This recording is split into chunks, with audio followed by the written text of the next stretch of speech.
Fasting involves two areas, the physical and behavioral. We fast physically and we fast behaviorally.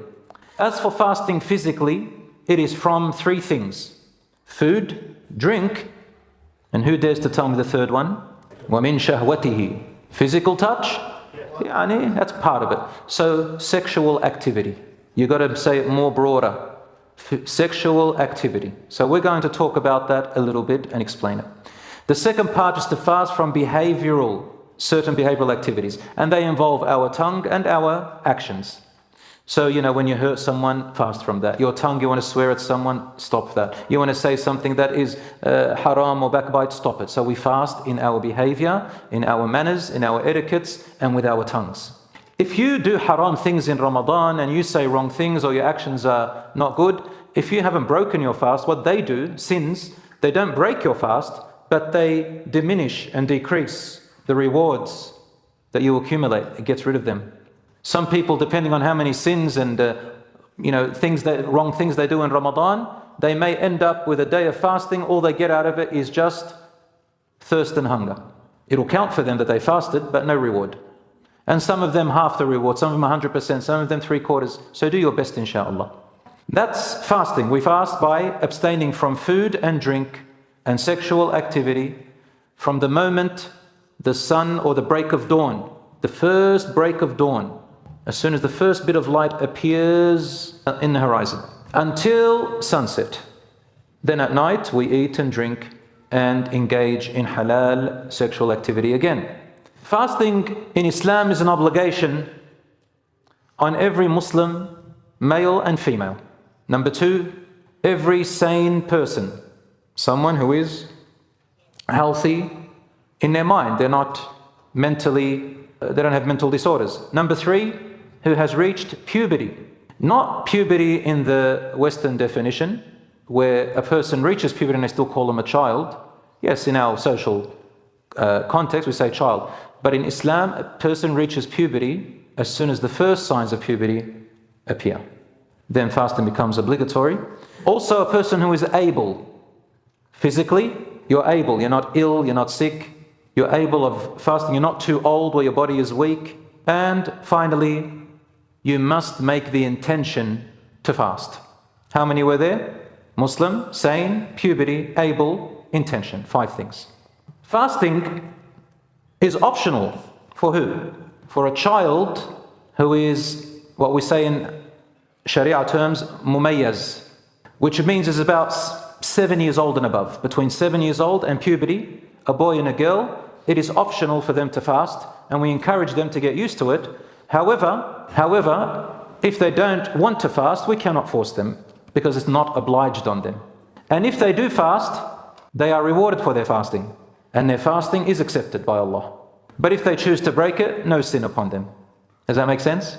A child also has to make the intention. We've got to teach our children who are 7 years old, 8, 9, 10, 11, 12, to make the intention. How do you make the intention? Just inside your heart, you want to fast, and it's going to be tomorrow. So the night before they say, okay, I'm fasting tomorrow. They don't have to say it, but just intend it. But a child's intention is what we call naqis. It's not full intention. What does that mean? It means that they can change their intention at any time and there's no problem. Different to the adult. It is also optional for a person who is able but has a minor sickness or is on travel.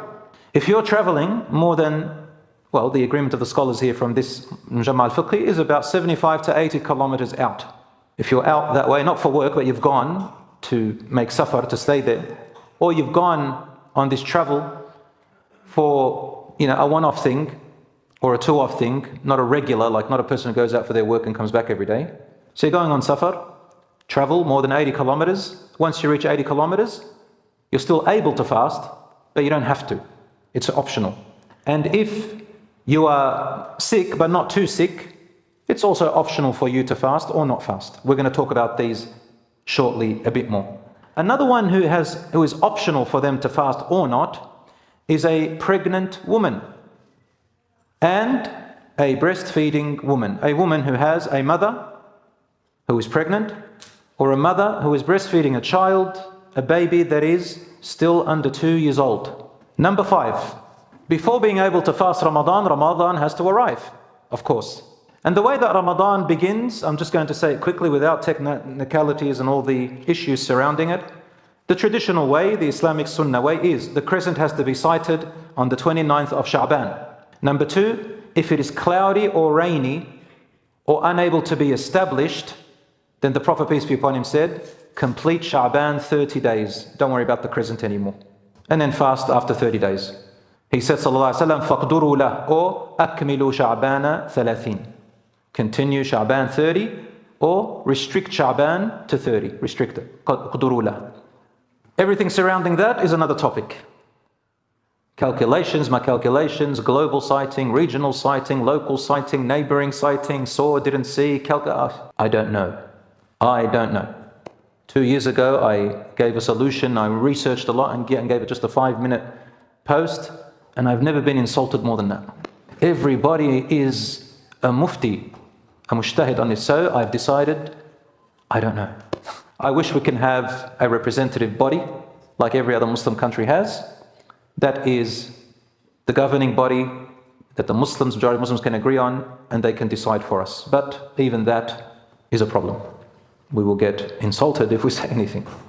Brothers and sisters, let's move forward, inshallah. May Allah subhanahu wa ta'ala guide us to the correct path, and so long as your sincerity is honest, you are an honest person and you truly want to reach the right thing and you try your best, inshallah, I ask Allah to forgive us for our shortcomings if we get it wrong.